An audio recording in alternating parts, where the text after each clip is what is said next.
Hello. आज हम पढ़ने वाले हैं कक्षा 10 का लेसन नंबर 10 प्रकाश परावर्तन तथा अपवर्तन।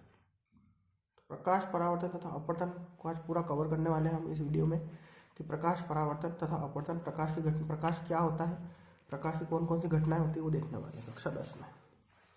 तो सबसे पहले हम देखते हैं प्रकाश का परावर्तन और अपवर्तन। तो सबसे पहले हम देख लेते हैं प्रकाश होता क्या है। प्रकाश क्या होता है? प्रकाश क्या होता है? तो प्रकाश जो होता है वो एक कोई भी स्रोत होता है। स्रोत का मतलब ये होता है कि जहाँ से प्रकाश निकलता है उसको हम बोलते हैं स्रोत। जहाँ से प्रकाश उत्सर्जित होता है, उत्सर्जित का मतलब निकलना, तो जहाँ से प्रकाश उत्सर्जित होता है उसको बोलते हैं हम प्रकाश स्रोत। प्रकाश स्रोत जो होता है जहाँ से प्रकाश हमारा निकलता है उसको बोलते हैं हम प्रकाश स्रोत। ठीक है। और प्रकाश स्रोत जब प्रकाश स्रोत से प्रकाश उत्सर्जित होता है या प्रकाश निकलता है तो एक सरल रेखा में प्रकाश क्या होता है? गमन करता है। मतलब सीधी रेखा में प्रकाश क्या होता है? गमन करता है। जिस प्रकार से सीधी रेखा होती है उस प्रकार से प्रकाश क्या होता है? गमन करता है। उसको बोलते हैं अपन प्रकाश की किरण। क्या बोलते हैं? प्रकाश की किरण। ठीक है। अब प्रकाश की वजह से ही हम किसी वस्तु को देख पाते हैं। प्रकाश की वजह से ही हम किसी वस्तु को देख पाते हैं। जैसे कोई वस्तु हमको देखनी हो तो प्रकाश उस वस्तु पर पड़ता है और उसका प्रतिबिंब हमारे आंखों पर बनाता है। इससे हम किसी वस्तु को देख पाते हैं। ठीक है। ये तो नॉर्मल प्रकाश के बारे में हमने बात करी।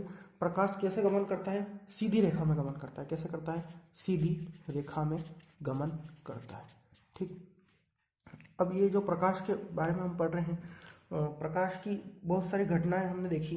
जैसे कि प्रकाश की घटनाएं होती है तो नॉर्मल जो अपन ऊपर से देखते हैं तो प्रकाश की सबसे पहली घटना होती है अपवर्तन। कौन सी घटना होती है? अपवर्तन। दूसरी घटना होती है प्रकाश की परावर्तन। कौन सी घटना होती है दूसरी? परावर्तन। ये दो मुख्य घटनाएं होती हैं जो अपने 10th के सिलेबस में है। बाकी और भी घटना होती है प्रकाश की। जैसे एक घटना होती है प्रकाश की व्यतिकरण। प्रकाश की घटना होती है व्यतिकरण और एक होती है विवर्तन। ये प्रकाश की मुख्य रूप से 4 घटना। उसके बाद प्रकाश की और घटनाएं लिखता हूँ। प्रकाश का प्रकीर्णन, प्रकाश का प्रकीर्णन, प्रकाश का वर्ण विक्षेपण, प्रकाश का वर्ण विक्षेपण। ऐसी बहुत सारी घटनाएं होती है प्रकाश की जिसके बारे में अपने को पढ़ना है। ठीक है। लेकिन मुख्य रूप से अपने 10th के सिलेबस में प्रकाश का अपवर्तन और प्रकाश का परावर्तन, ये दो घटनाएं मुख्य रूप से अपने को पढ़नी है। व्यतिकरण विवर्तन जो है वो 12th फिजिक्स के अंदर आती है, जिसको अपने को अभी नहीं पढ़ना है। सिर्फ अपवर्तन और परावर्तन की घटना अपने को देखनी है। प्रकाश का अपवर्तन और प्रकाश का परावर्तन क्या होता है। ठीक है।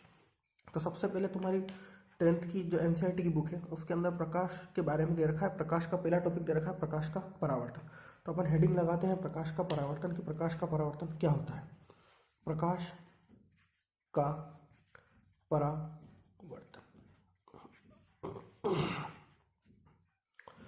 प्रकाश का परावर्तन पढ़ने से पहले हम एक चीज के बारे में और डिस्कस कर लेते हैं। इसको बोलते हैं माध्यम। क्या बोलते हैं? माध्यम। माध्यम का मतलब क्या होता है? जैसे कि माध्यम दो प्रकार का होता है। एक तो होता है सघन माध्यम और एक होता है हमारा विरल माध्यम। एक तो होता है सघन और एक होता है विरल। तो माध्यम दो प्रकार का हो गया हमारा। एक तो हो गया सघन विरल, या फिर पहले बोल सकते हैं विरल, दूसरा बोल सकते हैं सघन। ठीक। अब माध्यम दो प्रकार का हो गया है हमारा। माध्यम में जैसे दो माध्यम की बात करते हैं अपन। सबसे पहले माध्यम की बात करते हैं। मान लो एक कौन सा भी माध्यम लेते हैं, मान लो अपन पानी, और दूसरा माध्यम मान लेते हैं अपन हवा। तो इसके अंदर जो सरल वाला माध्यम होता है, जो जिसमें प्रकाश की चाल अधिकतम होती है, जैसे कि इन पानी और हवा में अपन जानते हैं कि सबसे सरल वाला माध्यम होता है हवा। तो ये हवा जो है ये विरल माध्यम है। कौन सा माध्यम है? विरल। ये हवा जो है ये कौन सा माध्यम हो जाएगा? विरल। और जो पानी है ये हवा की तुलना में क्या हो जाएगा? सघन। मतलब सघन का मतलब हो जाएगा घना। क्या हो जाएगा? घना। और विरल का मतलब हो जाएगा एकदम सरल। क्या हो जाएगा? सरल।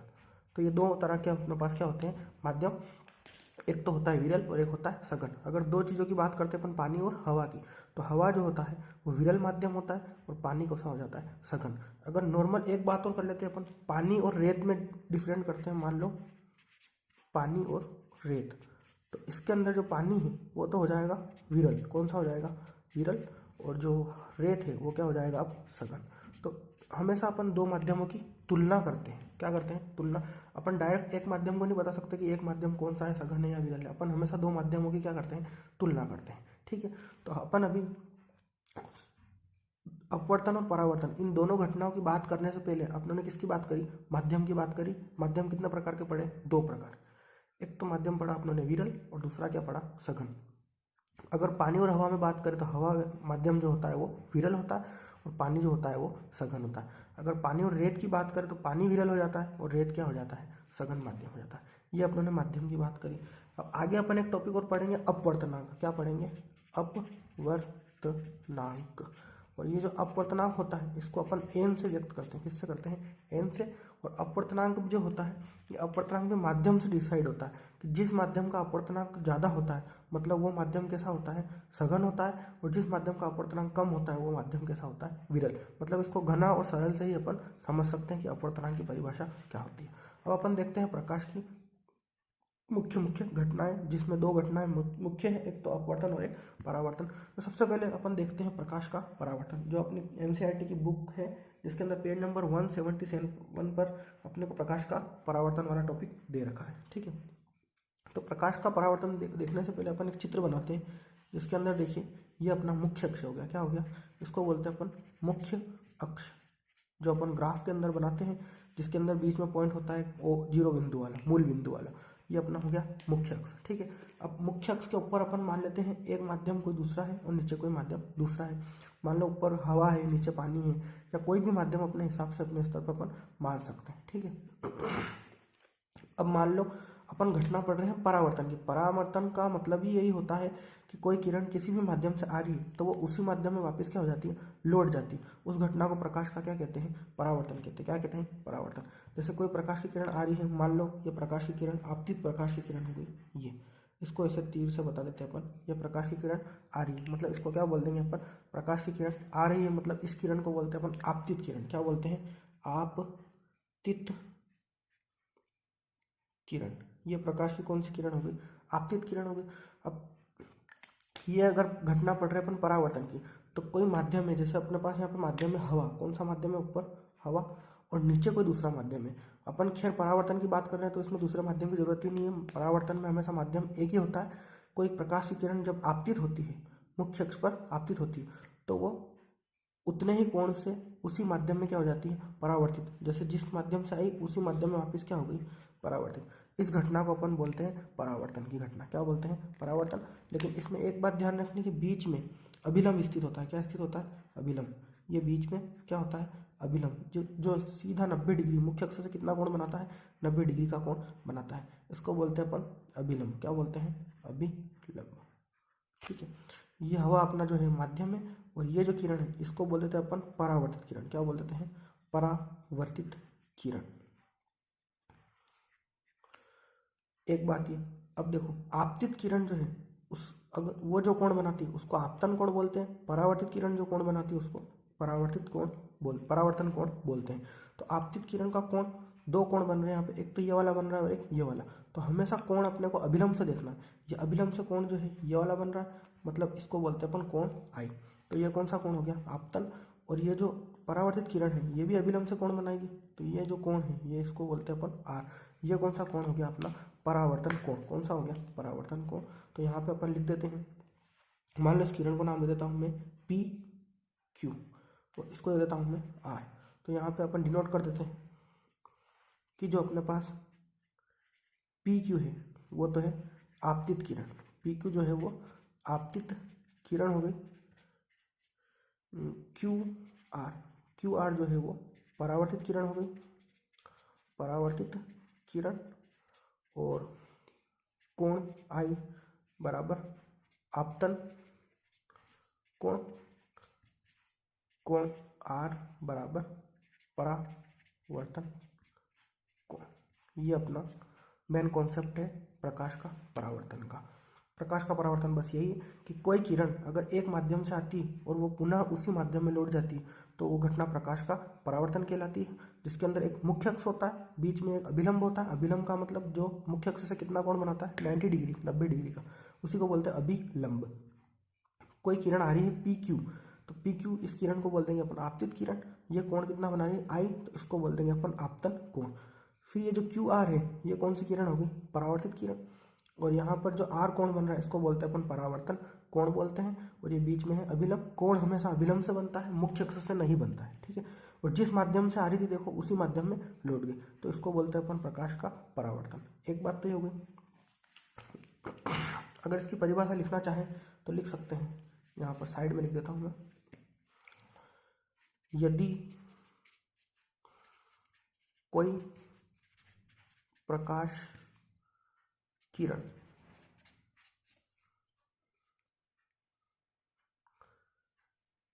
मुख्य अक्ष पर आपतित होती है, मुख्य अक्ष पर आपतित होती है तथा पुनः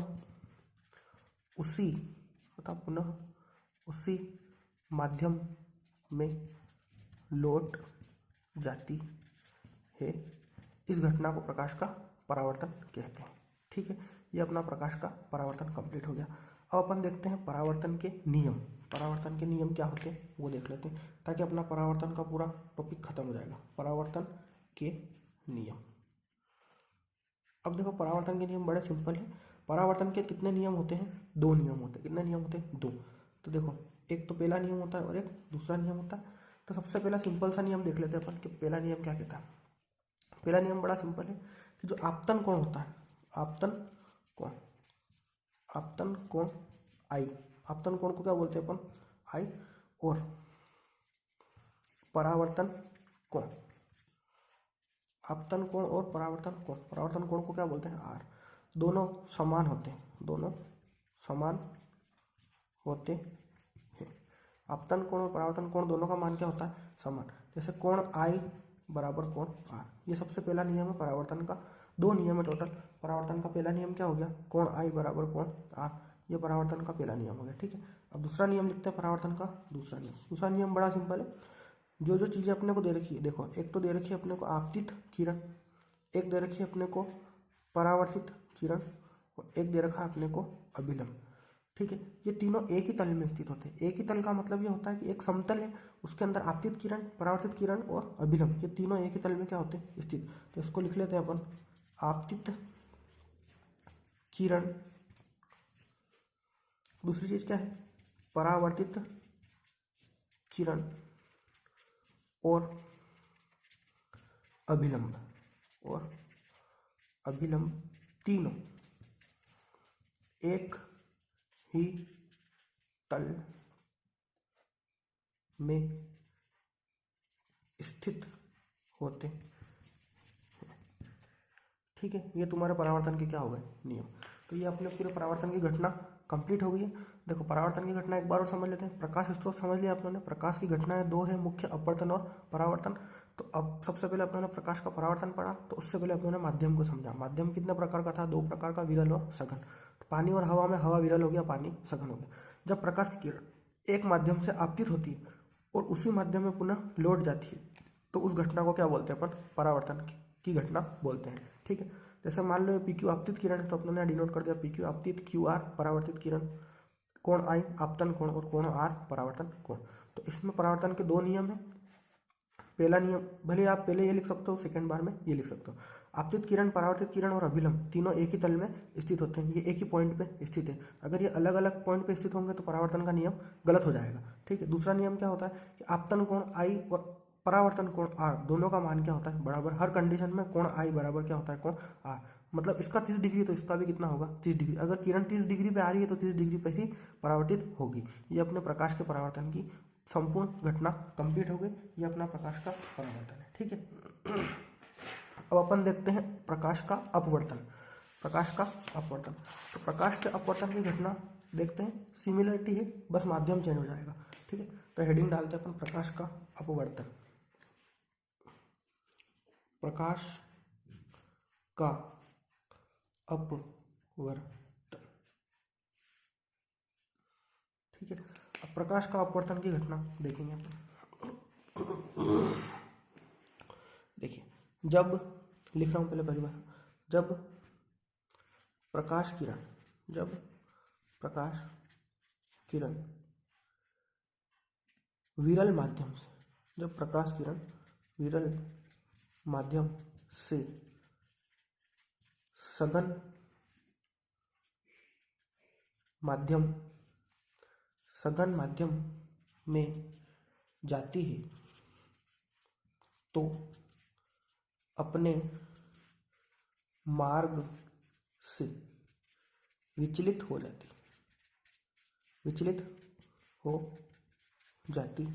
है या अभिलंब की ओर झुक जाती है। इस घटना को प्रकाश का क्या बोलते हैं? अपवर्तन। क्या बोलते हैं? अपवर्तन। अब देखो, इसमें मेन बात यह है कि ये प्रकाश की किरण जो आ रही है, ये एक माध्यम से कहाँ आ रही है? दूसरे माध्यम में जा रही है। देखो, जब प्रकाश किरण विरल माध्यम से कहाँ जा रही है? सघन माध्यम में। जबकि प्रकाश के परावर्तन की घटना में क्या हो रहा था कि वो एक ही माध्यम से आ रही थी और उसी माध्यम में पुनः लौट जा रही थी, तो उसे प्रकाश का परावर्तन कह रहे थे। जबकि अपवर्तन की घटना में क्या होता है कि जब प्रकाश की किरण एक माध्यम से आती है और दूसरे माध्यम में लौटती है तो मार्ग से विचलित हो जाती है या फिर अभिलंब की ओर झुक जाती है। जैसे एक मुख्य अक्ष बनाते हैं अपन, ये क्या हो गया अपना मुख्य अक्ष पहले की तरह। अब देखो, मान लो प्रकाश की किरण ऐसे आ रही है, ठीक है, ये प्रकाश की किरण आ रही है। अब बीच में अभिलंब बनाते हैं अपन। अभिलंब वही होता है मुख्य अक्ष से 90 डिग्री का जो कोण बनाता है, उसको क्या बोलते हैं अपन? अभिलंब। ये क्या हो गया अपना? अभिलंब हो गया, ठीक है, ये अपना अभिलंब है। अब जब प्रकाश की किरण आ रही है ऐसे, तो इसको बोल देते हैं अपन आपतित किरण। क्या बोल देते हैं? आपतित किरण। ये प्रकाश की किरण हो गई अपनी आपतित किरण। अब देखो, इसमें माध्यम एक मान लेते हैं अपन ऊपर, ये माध्यम एक जिसको अपन बोले हैं विरल, और जो नीचे है इसको बोल देते हैं अपन माध्यम 2 और इसको बोल देते हैं अपन सघन माध्यम, ठीक है। अब प्रकाश किरण जब विरल से कहाँ आ रही है? सघन में, तो अपने मार्ग से क्या हो जाएगी? विचलित हो जाएगी। मार्ग से विचलित हो जाएगी मतलब थोड़ी सी ऐसे झुक जाएगी, ठीक है। तो इसको बोलते हैं प्रकाश का अपवर्तन। क्या बोलते हैं? प्रकाश का अपवर्तन। देखो, किरण सीधी आ रही है, अब जानी तो कैसे चाहिए थी? सीधी चली जानी चाहिए, लेकिन अपने मार्ग से क्या हो गई? विचलित हो गई या अभिलंब की ओर क्या हो गई? झुक गई। इस घटना को बोलते हैं अपन प्रकाश का अपवर्तन बोलते हैं, ठीक है। क्या बोलते हैं? अपवर्तन। अब देखो, यहाँ आपतित किरण है, प्रकाश के परावर्तन में यहाँ पे भी आपतित किरण थी और यहाँ पे अपनों ने मानी थी परावर्तित किरण, लेकिन अब यहाँ चूंकि घटना अपवर्तन की हो रही तो अपन इसको बोलेंगे अपवर्तित किरण। क्या बोलेंगे? अपवर्तित किरण। अब इसको बोलेंगे अपन अपवर्तित किरण, ठीक है। और इसको तो अपन अभिलंब भी बोलते हैं, उसमें भी अभिलंब होता है और इसमें भी अभिलंब होता है, ठीक है। ये तीन चीज़ें इसमें क्लियर हो जानी चाहिए कि आपतित किरण जो आने वाली किरण है वो आपतित किरण हो गई, जो मार्ग से विचलित हुई उसको अपवर्तित किरण, और बीच में जो है वो अभिलंब। इसको नाम देते हैं अपन पी, क्यू और आर, ठीक है। यहाँ पे डिनोट कर देंगे अपन कि पी क्यू जो है वो आपतित किरण है, यहाँ लिख देते हैं अपन पी क्यू आपतित किरण और क्यू आर। अब क्यू आर को ध्यान रखना है, परावर्तित नहीं बोलना, ये अपवर्तित किरण है। कौन सी किरण है? अपवर्तित किरण। ये अपनी क्यू आर अपवर्तित किरण और ये बीच में अभिलंब है। अब इसमें भी कौन होगा? आपतन कोण। पिछली बार हुआ था अपने आपतन कोण और परावर्तन कोण। अब इसमें ध्यान से देखेंगे अपन, इसमें भी होगा आपतन कोण। तो आपतन कोण हमेशा किसके साथ बनेगा? अभिलंब के साथ ही बनेगा। गलती से ये नहीं बनाना है, ये वाला ही बनाना है। इसको बोलते हैं अपन आई। क्या बोलते हैं? आई। और ये जो कोण बन जाएगा ये बन जाएगा अपना आर। इसको बोल देंगे अपन अपवर्तन कोण। ये तो था अपना आपतन कोण, और ये जो हो गया ये हो गया अपना अपवर्तन। ये अपने पास दो कोण तैयार हो गए, आई और आर। उसमें इसको परावर्तन कोण बोलते थे क्योंकि ये परावर्तित हो रही थी किरण। इसमें इसको क्या बोलेंगे? अपवर्तन कोण, क्योंकि घटना कौन सी है? अपवर्तन की घटना, इसलिए इसको क्या बोलते हैं अपन? अपवर्तन कोण बोलेंगे, ठीक है। ये प्रकाश का अपवर्तन हो गया। अब प्रकाश का अपवर्तन अपना क्लियर हो गया। अब अपन देख लेते हैं अपवर्तन के नियम। क्या देखते हैं? अपवर्तन के नियम। इसमें भी अपवर्तन में दो नियम होंगे, जैसे उसमें थे उसी प्रकार से इसमें होंगे अपवर्तन के नियम। देखो, अपवर्तन के नियम होते हैं दो। कितने नियम होते हैं? दो। तो इसमें पहला नियम देखते हैं। पहला नियम सेम परावर्तन वाला नियम ही है, जो उसमें था वही इसमें होगा। ये पहला नियम अपना, ठीक है। पहला नियम बोलता है कि देखो, इसमें तीन चीजें हैं अपने पास, आपतित किरण, अपवर्तित किरण और अभिलंब। उसमें भी तीन चीजें थी, इसमें भी तीन चीजें। तो यहाँ लिखते हैं अपन आपतित किरण, एक और क्या है? अपवर्तित किरण, आपतित किरण, अपवर्तित किरण और अभिलंब। अभिलंब तीनों एक ही तल में स्थित होते हैं। ये एक ही तल है यहाँ पे, ये तीनों कौन क्या होते हैं, एक ही तल में। सेम पहले जैसा ही नियम है जैसा आप लोगों ने परावर्तन में लिखा था, आपतित किरण अभिलंब, उसमें परावर्तित किरण हो गई थी, और इसमें कौन सी किरण हो गई, अपवर्तित किरण। तीनों कितने तल में स्थित होते हैं, एक ही तल है, देखो एक ही तल में से निकल रहा है, मतलब एक ही तल में स्थित होते हैं। पहला नियम सेम है। दूसरा नियम थोड़ा सा चेंज है इसके अंदर। दूसरा नियम क्या बोलता है, देखिए दूसरा नियम, आपतन कोण की जिया, आपतन कोण की जिया, जिया का मतलब होता है साइन आई, क्या होता है, साइन आई। आपतन कोण आई और जिया का मतलब साइन, ठीक है। आपतन कोण की जिया और अपवर्तन कोण की जिया, और अपवर्तन कोण की जिया, जिया का मतलब साइन, जिया का मतलब साइन और अपवर्तन कोण मतलब आर। आपतन कोण की जिया और अपवर्तन कोण की जिया का अनुपात, अनुपात का मतलब होता है बटा या भागित, ठीक है। आपतन कोण की जिया मतलब साइन आई और अपवर्तन कोण की जिया मतलब साइन आर, दोनों का अनुपात अपवर्तनांक के बराबर होता है, अपवर्तनांक के बराबर होता है। आपतन कोण की जिया और अपवर्तन कोण की जिया, आपतन कोण की जिया और अपवर्तन कोण की जिया अपवर्तनांक के बराबर होता है। अब देखो जिया का मतलब होता है साइन, क्या होता है, साइन, और अगर कहीं कोस जिया आ जाए तो उसको बोलते हैं अपन कोस, और अगर स्पर्श जिया आ जाए, स्पर्श जिया, तो उसको बोलते हैं अपन टेन, ठीक है। आपतन कोण की जिया थी मतलब यहाँ साइन आई, और अपवर्तन कोण की जिया थी मतलब साइन आर, ठीक है। ये अपना दूसरा नियम हो गया। अब दूसरे नियम को समझते हैं, देखिए आपतन कोण की जिया मतलब साइन आई, अपवर्तन कोण की जिया मतलब साइन आर, दोनों का अनुपात, अनुपात का मतलब यही होता है बटा, किसके बराबर होता है, अपवर्तनांक के। तो ये अपवर्तनांक को अपन काय से प्रदर्शित करते हैं, एन से, अभी बताया था मैंने अपवर्तनांक, इसको क्या बोलते हैं अपन, अपवर्तनांक। अपवर्तनांक क्या होता है, बराबर होता है, तो इसका नाम क्या हो गया, एन बराबर साइन आई बटा साइन आर। ये दूसरा नियम हो गया अपना अपवर्तन का। पहला नियम तो था आपतित किरण, अपवर्तित किरण और अभिलंब तीनों एक ही तल में स्थित होते हैं। दूसरा नियम आपतन कोण की जिया मतलब साइन आई, अपवर्तन कोण की जिया मतलब साइन आर, दोनों के अनुपात, अनुपात का मतलब बटा, साइन आई बटा साइन आर, किसके बराबर होता है, अपवर्तनांक के बराबर होता है। इसको एक वैज्ञानिक थे जिनका नाम था स्नेल, इसलिए इसको एक चीज़ और बोलते हैं अपन, स्नेल का नियम भी बोलते हैं, क्या बोलते हैं, स्नेल का नियम। परीक्षा में दो नाम से पूछ सकता है, या तो वो पूछ ले कि अपवर्तन के नियम लिखो, या फिर वो ये भी पूछ ले कि स्नेल का नियम लिखो। तो स्नेल का नियम बराबर क्या होता है, साइन आई बटा साइन आर, डायरेक्ट भी अपन लिख सकते हैं, ठीक है ना। तो ये अपना अपवर्तन, प्रकाश की अपवर्तन की घटना क्लियर हो गई। एक तो आज अपनों ने पढ़ा प्रकाश का परावर्तन और प्रकाश का अपवर्तन, ये दो चीज़ें पढ़ी अपनों ने। एक बार और देख लेते हैं इसको। प्रकाश का अपवर्तन और प्रकाश की परावर्तन, इन दो घटनाओं में माध्यम समझना बहुत जरूरी है। माध्यम दो प्रकार का है, विरल और सघन। विरल का मतलब हल्का या सरल, और सघन का मतलब घना, ठीक है। अपवर्तनांक से ही डिसाइड होता है, अगर अपवर्तनांक कम है मतलब विरल है, और अपवर्तनांक ज़्यादा है मतलब सरल है। पानी और हवा में विरल हवा है और पानी सघन है, ठीक है। अब इसके अंदर परावर्तन की घटना में अपनों ने पढ़ा कि जब प्रकाश की किरण कोई आपतित होती है, ये पीक्यू, और उसी माध्यम में लौट जाती है, ये ऊपर का माध्यम ही देखो, नीचे अपनों ने कुछ नहीं करा है इसमें, उसी माध्यम में लौट जाती है, तो उस घटना को बोलते हैं अपन परावर्तन की घटना। और परावर्तन की घटना में ये आई जो है, ये आपतन कोण होता है, और आर क्या होता है, परावर्तन कोण। अब पहला नियम तो इसका यही ध्यान रखना अपने को कि आपतित किरण और इसमें परावर्तित किरण होती है। आपतित किरण, परावर्तित किरण और अभिलंब तीनों एक ही तल में स्थित होते हैं, ये एक ही तल में स्थित है। और दूसरा नियम क्या पढ़ा आप लोगों ने, जैसे एक ही तल में कैसे स्थित होते हैं, मान लो ये आपतित किरण है अपनी, क्या है ये आपतित किरण ऐसे आती है 3D में, ठीक है। और ये अभिलंब ऐसा होता है सीधा, और ये होती है अपनी परावर्तित किरण, मतलब ये लौट जाती है। तो इस घटना को बोलते हैं अपन परावर्तन की घटना, क्या बोलते हैं, परावर्तन की घटना, ठीक है। और दूसरा नियम पड़ा आपतन कोण जो होता है आई, वो किसके बराबर होता है, परावर्तन कोण के आर के। ये अपने प्रकाश के परावर्तन की घटना पड़ी। उसके बाद अपने ने देखा प्रकाश का अपवर्तन। तो प्रकाश के अपवर्तन में क्या देखा कि जब इसमें दो माध्यम होते हैं, परावर्तन में एक माध्यम था, इसमें कितने माध्यम होंगे, दो माध्यम होंगे। जब प्रकाश किरण विरल माध्यम से सघन माध्यम में जाती है, विरल माध्यम से सघन माध्यम में जाती है, तो अपने मार्ग से विचलित हो जाती है या अभिलंब की ओर झुक जाती है, इस घटना को क्या बोलते हैं अपन, अपवर्तन की घटना बोलते हैं। देखो प्रकाश की किरण सीधी आ रही थी, यह अभिलंब था, और इससे एक माध्यम से किरण का जा रही है, दूसरे माध्यम में जा रही है। परावर्तन में उसी माध्यम में जा रही थी, इसमें दूसरे माध्यम में जा रही है। तो आई तो हो गया आपतन कोण, और आर जो होता है उसको बोलते हैं अपन अपवर्तन कोण। अब वही नियम, इसका पहला नियम तो ये होता है कि आपतित किरण अपवर्तित किरण और अभिलंब तीनों एक ही तल में स्थित है।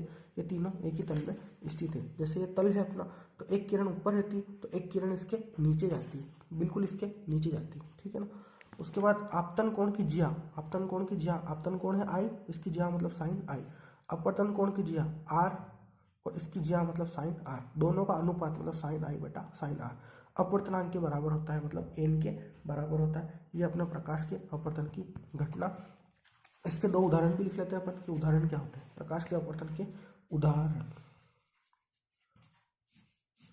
उदाहरण में अपन देखते हैं कि अगर कोई ग्लास है अपने पास, ठीक है, या फिर एक कांच का ग्लास है, पानी से भरा ग्लास, कांच का ग्लास है जो पानी से भरा है, काय से भरा है, पानी से भरा, या इसको ऐसा पढ़ सकते हैं, पानी से भरा कांच का ग्लास में सिक्का डालने पर, सिक्का डालने पर उठा हुआ, ऊपर उठा हुआ प्रतीत होता है, ऊपर उठा हुआ प्रतीत होता है।